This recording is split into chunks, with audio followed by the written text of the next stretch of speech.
बिहार विधानसभा चुनाव को लेकर तैयारियां जोरों पर हैं। नेताओं की लगातार प्रतिक्रिया सामने आ रही है, तो वहीं इसी बीच आगामी चुनाव को देखते हुए आरजेडी पार्टी के नेता मनोज झा ने कहा कि इस बार बिहार में सिर्फ सरकार ही नहीं बदलेगी, बल्कि उसका सरोकार भी बदलेगा।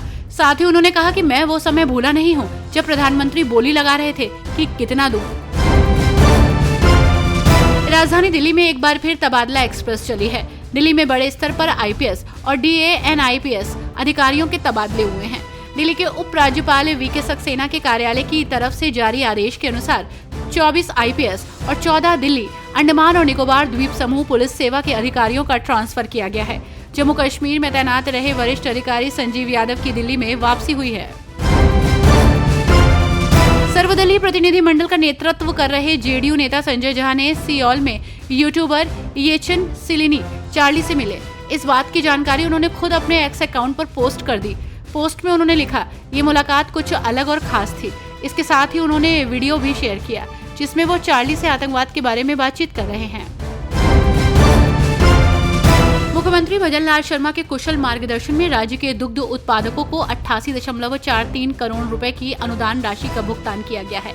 जयपुर में पशुपालन और डेयरी मंत्री ने बताया कि मुख्यमंत्री दुग्ध संबल योजना के तहत प्रदेश के करीब 4.5 लाख पशुपालकों के बैंक खाते में डायरेक्ट बेनिफिट ट्रांसफर के माध्यम से ये राशि ट्रांसफर की गई है। राज्य सरकार की ओर से सहकारी समितियों से जुड़ी डेयरियों पर दूध देने वाले पशुपालकों को 5 रुपए प्रति लीटर के हिसाब से भुगतान किया जाता है।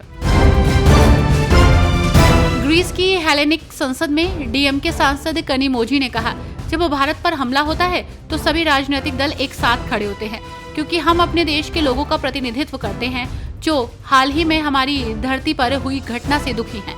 हम ग्रीस को हमारे साथ खड़े होने और आतंकवाद की निंदा करने के लिए धन्यवाद देते हैं। आतंकवाद केवल भारतीय धरती पर ही नहीं रुकता, ये फैलता है और कोई भी देश सुरक्षित नहीं है, चाहे वे इन आतंकवादी समूहों को प्रायोजित करने वाले स्थानों से कितनी भी दूर क्यों न हो। जम्मू कश्मीर के मुख्यमंत्री उमर अब्दुल्ला ने कहा, सुरक्षा और कानून व्यवस्था निर्वाचित सरकार की जिम्मेदारी नहीं है, ये किसकी जिम्मेदारी है? उपराज्यपाल की। यहाँ 3 प्रकार के सत्ता केंद्र हैं जिन्हें समन्वय स्थापित करने की आवश्यकता है ताकि ये सुनिश्चित हो सके कि यहाँ चीजें सुचारू रूप से चले। पर्यटकों की सुरक्षा वर्तमान में उपराज्यपाल की शक्तियों के अंतर्गत आती है। यही वो बिंदु है जिसे मैंने उठाया था। कांग्रेस सांसद उदित राज द्वारा शशि थरूर पर की गई टिप्पणी पर भाजपा के राष्ट्रीय प्रवक्ता शहजाद पूनावाला ने कांग्रेस पर जमकर हमला बोला। उन्होंने कहा कि जब कांग्रेस सांसद शशि थरूर जी अंतर्राष्ट्रीय मंच पर पाकिस्तान का पर्दाफाश कर रहे हैं तो कांग्रेस पार्टी को इससे परेशानी क्यों हो रही है। शशि थरूर ने पार्टी हित के बजाय भारत के राष्ट्रीय हित को पहली प्राथमिकता दी। कांग्रेस पार्टी थरूर को सिर्फ इसलिए गाली दे रही है क्योंकि उन्होंने राहुल गांधी के उस बयान को गलत साबित कर दिया जिसमें उन्होंने कहा था कि कोई मध्यस्थता नहीं हुई और कोई युद्ध विराम नहीं हुआ। मध्य प्रदेश के मुख्यमंत्री डॉक्टर मोहन यादव ने भोपाल स्थित महिला पॉलिटेक्निक कॉलेज का निरीक्षण किया। इस दौरान उन्होंने कॉलेज परिसर का भ्रमण किया और छात्राओं से बातचीत की। प्रदर्शनी में छात्राओं ने रुमाल घड़ी और कपड़ों पर बनाई गई पेंटिंग प्रस्तुत की। मुख्यमंत्री ने छात्राओं द्वारा तैयार किए गए प्रोजेक्ट्स की जानकारी ली जिनकी उन्होंने सराहना की। राज्य में बढ़ते कोविड-19 मामलों पर केरल की स्वास्थ्य मंत्री वीना जॉर्ज ने कहा, हम स्थिति पर करीब से नजर बनाए हुए हैं।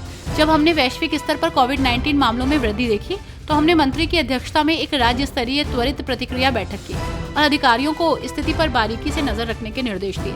सभी जिलों को अब कोविड परीक्षण करने के लिए कहा गया है। राज्य में कोई चिंताजनक स्थिति नहीं है, चिंता की कोई बात नहीं है। अपने बयानों को लेकर अक्सर चर्चा में रहने वाले आप सांसद संजय सिंह ने एक बार फिर से पीएम मोदी पर जोरदार हमला बोला।